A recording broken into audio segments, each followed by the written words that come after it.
Hello, everybody! Turn this up in my headphones, Charles. Turning it up. Hello, everybody, one and all. Welcome to yet another very exciting episode of the Friends Talking Fantasy Podcast. My name is Charles, and with me today, as always, is my lifelong friend and co-host, Dylan. I'm ready to talk some fantasy with my friend, Charles. I am ready to talk some fantasy with my friend as well, Dylan, and not just any fantasy today, because today we are having another one of these disruptive landmark episodes that we've only had one other time in our 130-something episode long schedule here. We just have to do something, don't we, Dylan? We have to do something, and it will surprise no one that I'm here to disrupt. I'm here to disrupt something that Charles holds very, very dear, and that's our precious reading schedule. Isn't that right, Charles? That's right. And, you know, this was one of those times where, yes, you were disruptive, but I was completely on board and prepared and ready. Last time, it was like, I've already read this and we should talk about it. And I was like, oh, okay, let's do it. But this time, it's like, yo, let's work this in. And I'm like, yes, I was thinking the same thing, because this is a series, a book I've been dying to read for many months now, and we're making it happen finally. Yeah, so pretty much what happens behind the scenes here at FTF is I pester Charles off the air constantly. I mean, it's been 20 plus years or so of this, right, Charles? That's right, give or take. Yes. And one thing I've been pestering Charles about, and this one he doesn't mind getting pestered about because I think he's always really wanted to get to read Kings of the Wyld by Nicholas Eames. Yes. Because it's one of those things, you know, when you just pester the crap out of your friend because you know they'll love something so much, and you're like, trust me. You need this. And, you know, there's a part of you like me that is like, well, I need this. I want to reread this book. It's so amazing. Right. And, you know, we just had Christian Cameron on recently, and we've been chatting with him, and he's also been saying really glowing things about Kings of the Wyld and Nicholas Eames. I've been watching interviews with Nicholas Eames, and I'm just like, okay, like, it's time. Let's just do it. Because I did pitch this book a while back, and it just wasn't the time back then. Charles had to go with another very noble choice. But all that being said, now is the time. We have to read Kings of the Wyld, and I'm going to tell you why. Yes, Dylan, please. I just want to say that when you had originally pitched this, I was very excited about it, and I'm excited that we get the chance to read it now. And I've even listened to the Spotify playlist for Kings of the Wyld, curated by Nicholas Eames himself. Ooh. I just was so excited by the idea of this book, and Nicholas Eames, just his online presence seems really positive and fascinating, and we have a mutual love for classic rock and for music in general. So I've just been ready to give this series a try for so long, and I'm looking forward to this like pep talk you're about to give. As someone who has read the book, you're gonna just kind of get me psyched for it, talk me further into it. I'm already convinced, but I'm ready for more. I need to know why we have to read it. Yeah, well, Charles, this book is one of the most lovingly written books that I've ever read. I mean, you can just tell that this came from a place of deep adoration for both the fantasy genre, for Dungeons and Dragons, and for, of course, 70s rock and just music in general from Nicholas Eames, who's a huge fan. I know you read that or you listened to that playlist that he sent us way back, and we'd already recorded the episode, and he was like, oh, the playlist might help you pitch it. And then I was like, oh no. Yeah, I know. So that was before we thought that's what authors could even potentially listen, let alone actually listen and reach it back out to us. We're like, people actually listen to what you put out on the internet. Who would have thought? A valuable lesson for us all. Valuable lesson learned, yes. Yes.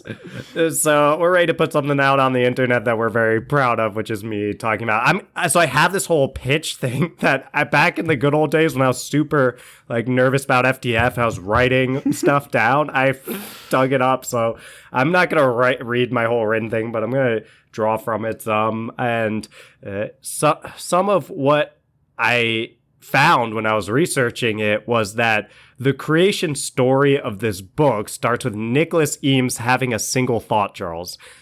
How cool would it be to read a book in which mercenary bands acted and were treated like rock stars? And awesome premise. Charles,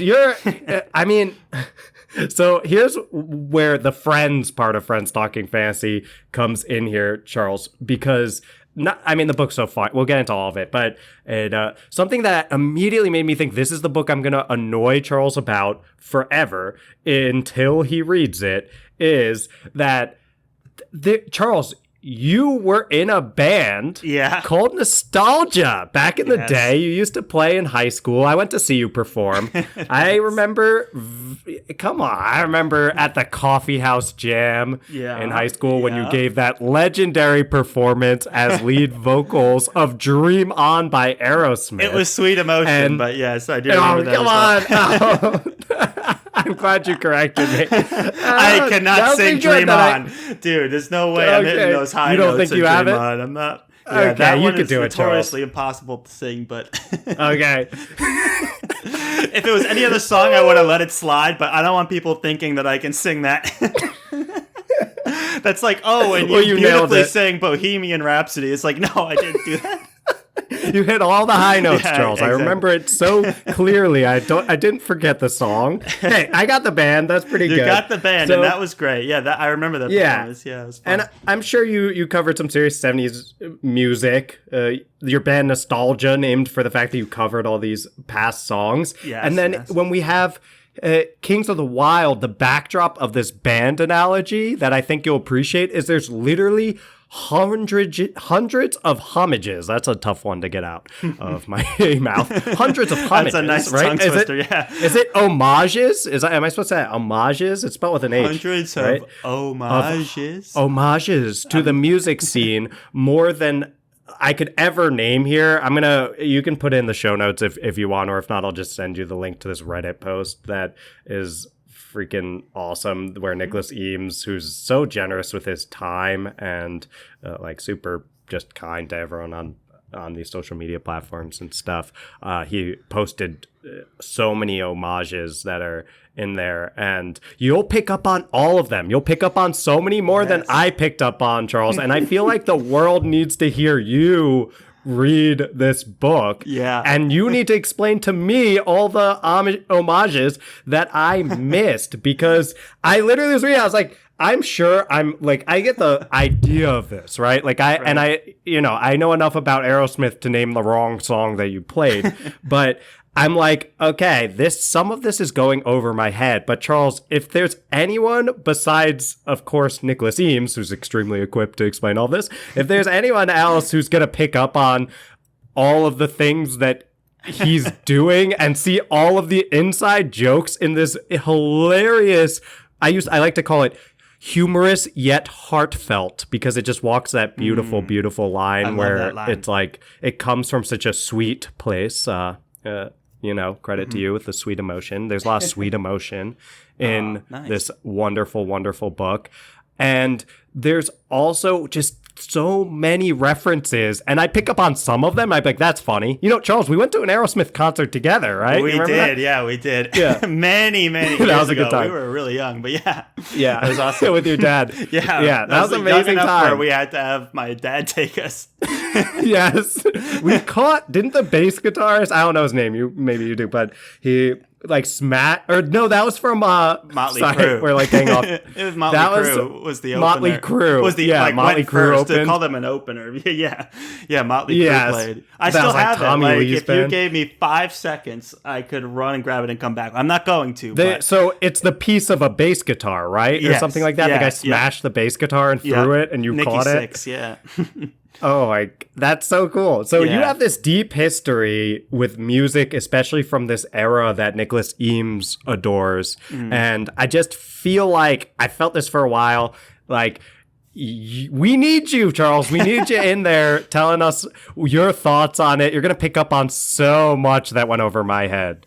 Right. You know, it was because in high school, when Dylan and I's friendship was, we were hanging out all the time, I was like a big band geek and like classic rock nerd and stuff like that. So I knew all the trivia. It's been a good decade since I've been as obsessed with it as I used to be, but I still know I'm excited for all of these like Easter egg things that Nicholas Eames has spread throughout this book. It seems, like you said, Dylan, like a weird but awesome overlap that somehow it seems like Nicholas Eames wrote this just for me. I'm not going to say that he did because we've never met, but it certainly feels that way. So I'm very excited to get into it and reignite my high school passion for classic rock. And I still love classic rock, of course, but it's different when you're like obsessed about something growing up, and when it's a different thing. But that was my world for so long, obsessed with it. So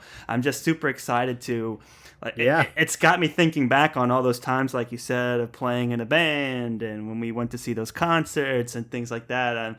No, it's got me jazzed. Nicholas Eames seems like someone who would have, just from listening to the playlist and listening to interviews and seeing his social media presence, he seems to have been very, like you said, it comes from a place of love and from admiration. So to see that kind of influence in a fantasy novel, it's like, come on, I don't need much more convincing than that.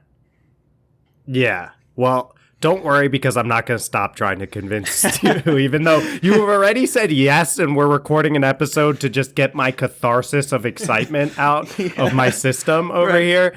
So I'm sure people are hearing the energy. I'm just pumped that we're going to get into this series, and I'm like trying to channel that here. So something that I really love about this amazing series, Charles, is I'm into all the psychological and character aspects of this, and and you are too, Charles, I know. And the thing that really appeals to me is the way that this is like a very different kind of story in terms of the characters, because it's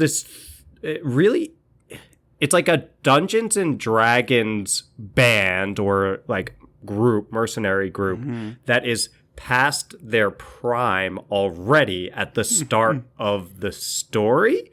So it's like getting the band back together for a reunion tour type situation. And just what does that do to these old superstars who are coming back on the like new music scene? And but in the setting of a fantasy setting where all the other groups are other like mercenary style D&D sword wielding, or like some of the references are like axes. Axe means a little bit something different in your That's right. The axe. Yes. The guitar. Yes. Like I hear it. It's so, and that's just the tip of the iceberg. There's so many amazing like references to this thing, and it's so funny. This is one of the books that we talked about with our like favorite humorous fantasy books way back. I don't know when that was. We did, yeah. Yeah. So just the experience, and we circled around this kind of with Levi Jacobs on that Friends Creating Fantasy episode, if you remember. Yes, this idea of kind I of do like, remember like that FOMO Yeah. feeling when you guys were, were saying like, oh, our scenario is kind of like Kings of the Wild, It's like, and I was Yes. like, oh man, I wish I could contribute to that because it sounds like the premise is so awesome of this like past their For prime sure. but still endearing kind of character. Yeah, there are a lot of really endearing characters in there, and I'm excited for you to meet them, Charles. And we have, I guess it's interesting because they have these archetypes. The characters and their dynamics with each other are unlike any other dynamics I've seen in the genre, where we have characters who fit into these archetypes, like the rogue, the wizard, like the leader, those kind of folks. And the way that Nicholas Eames plays with those and does a little subverting too, I would say, not in a like, let's just twist everything on its head for the sake of it, but in a like, let's have fun with these things here. He takes a totally new approach of like what happens to the rogue after the story's over. Because the normal story ends a certain place with the rogue. I don't want to spoil anything. I just want to get into it and for you to experience the first time. But like the story ends a certain place for the hero. It ends a certain place for the rogue. It ends a certain place for the wizard in the normal stories we're used to hearing. And Nicholas Eames says, what happens after that? And where are they now? And you get to see what happens when they get back together. And there's such interesting twists that draw from the fact that they're interrupted from lives that have been going on well past what would have been the conclusion of most Dungeons and Dragons campaigns. And they're just fully realized characters, and their relationship dynamics where they have all this history, but some of them haven't seen each other for a while and all this stuff is just, it's just not like anything else I've seen in the genre. We're used to hearing the story that took place way before this one when they were the all-star big shot mercenary group. And now it's like, what happens later?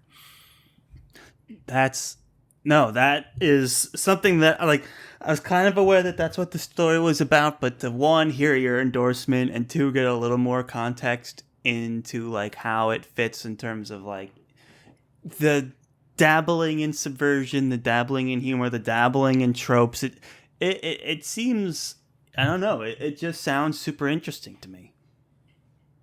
Yeah, it is super interesting. And I think when I think of this book, Charles, I know you're a complicated bearded man, Charles. That's well established. Yeah. No one questions that.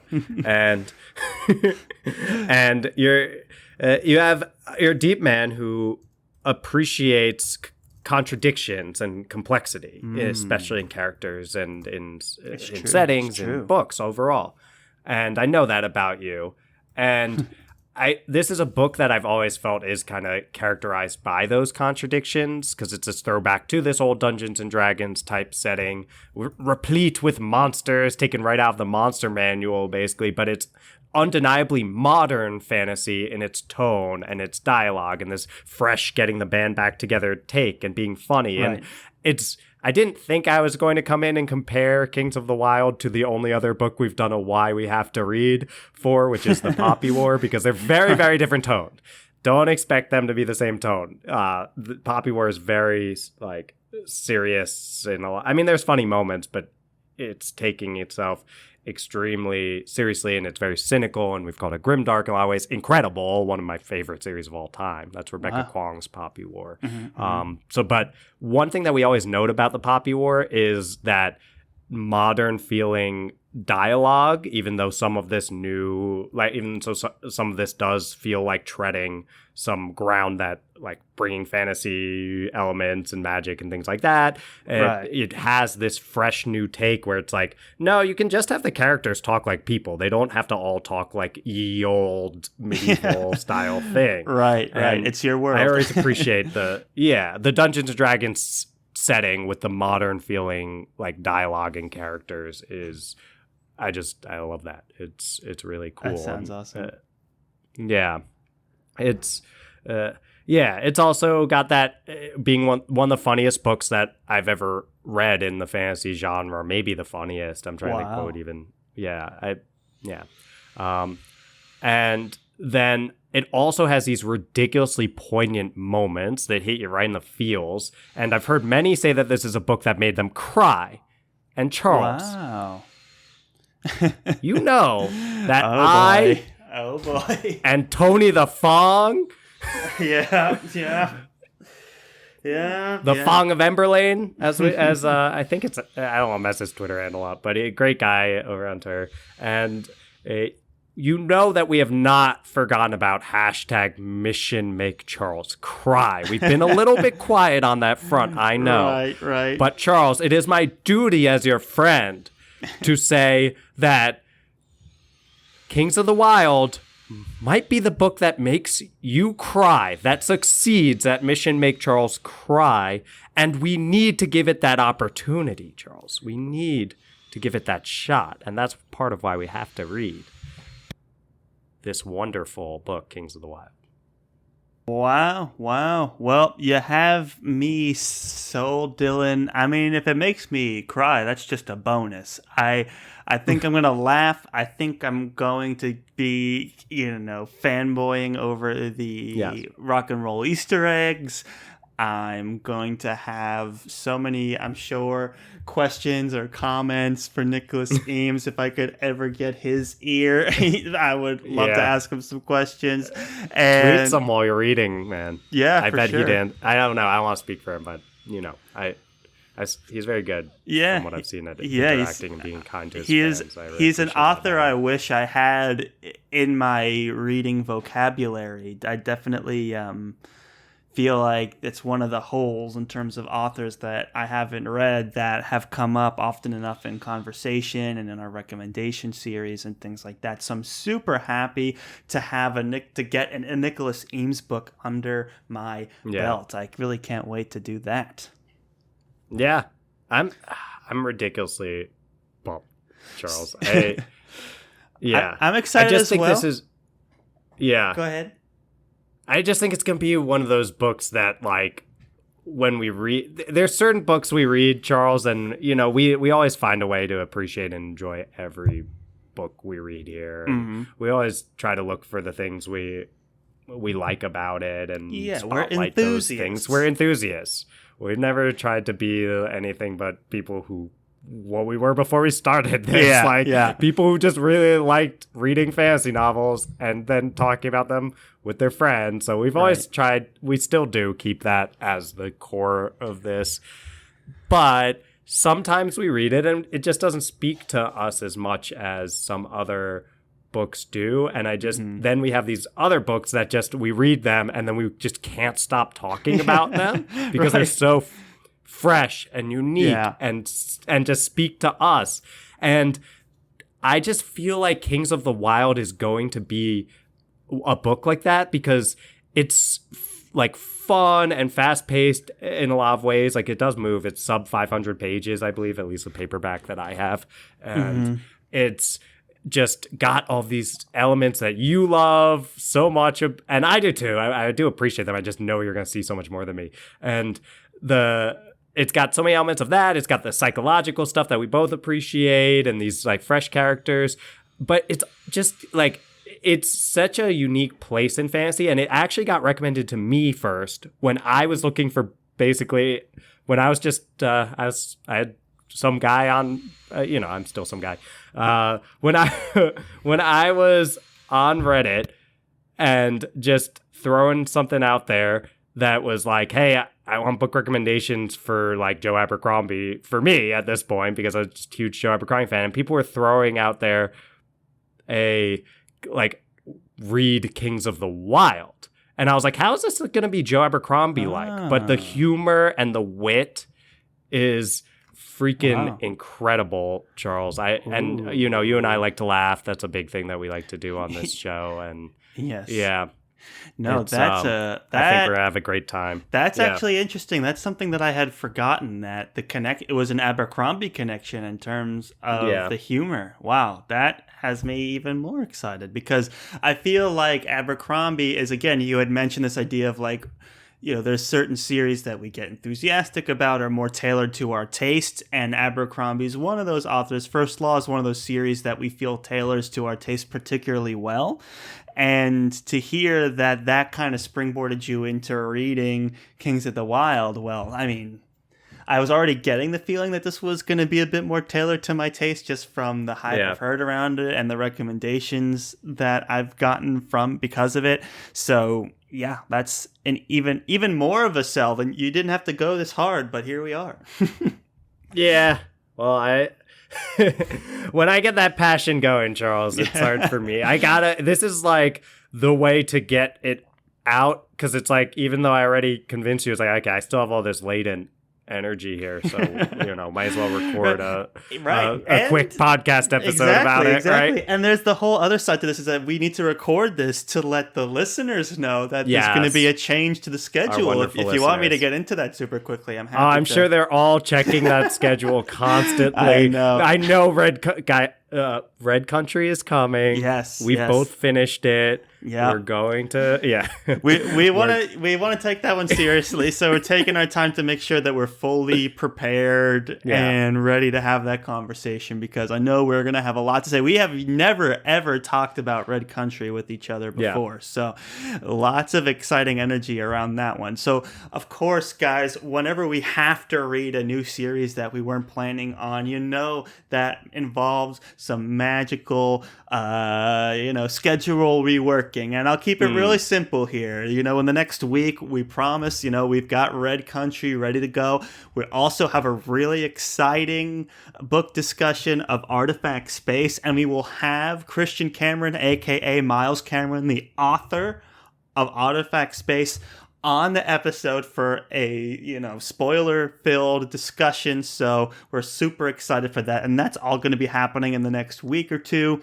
And then we are going to go into Friends Pitching Fantasy, which, Dylan, I feel like it's been a while since we've had one of these. I feel like we're so overdue, and I am super excited to pitch some of these books to you. I'm going to throw some curveballs your way. It's going to be so much fun.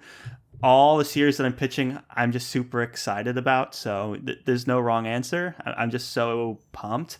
And then right after that, normally we would have read Wheel of Time 5, but we're going to push it back. We're pushing it back so that we can instead release Kings of the Wyld. So that will be sometime around July 19th, which is a Monday, that week. Somewhere in there. So we've got several weeks. So if you wanted to start reading it now, you have plenty of time, and we're going to start cracking the cover within the week of Kings of the Wyld, and we're going to throw in a Friends Pitching Fantasy along the way. And guys, Artifact Space and Red Country, and we're going to have Christian Cameron on to talk about his own book.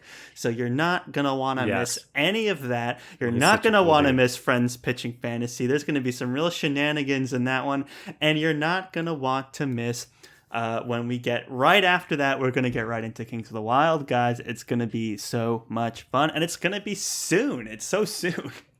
Yes, it's so soon. And Charles, you know what sounds like it's going to be soon? In honor of the musical Kings of the Wyld. Yes. I think it's time to get that sweet, sweet outro music pumping. Do you feel like it's time, my friend? I think it's time. Let's rock and roll. Oh, nailed it. Let's get the band back together. We're getting Sorry, I don't know why I need to one-up you.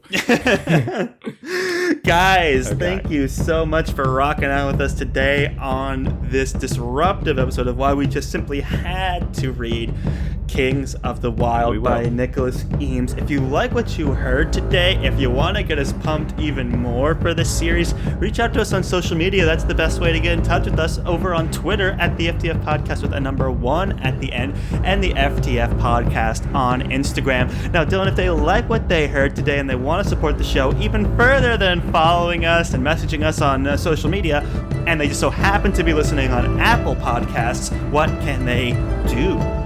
Toss 5 stars to our podcast. Just find that Friends Talking Fantasy page on the Apple Podcast app.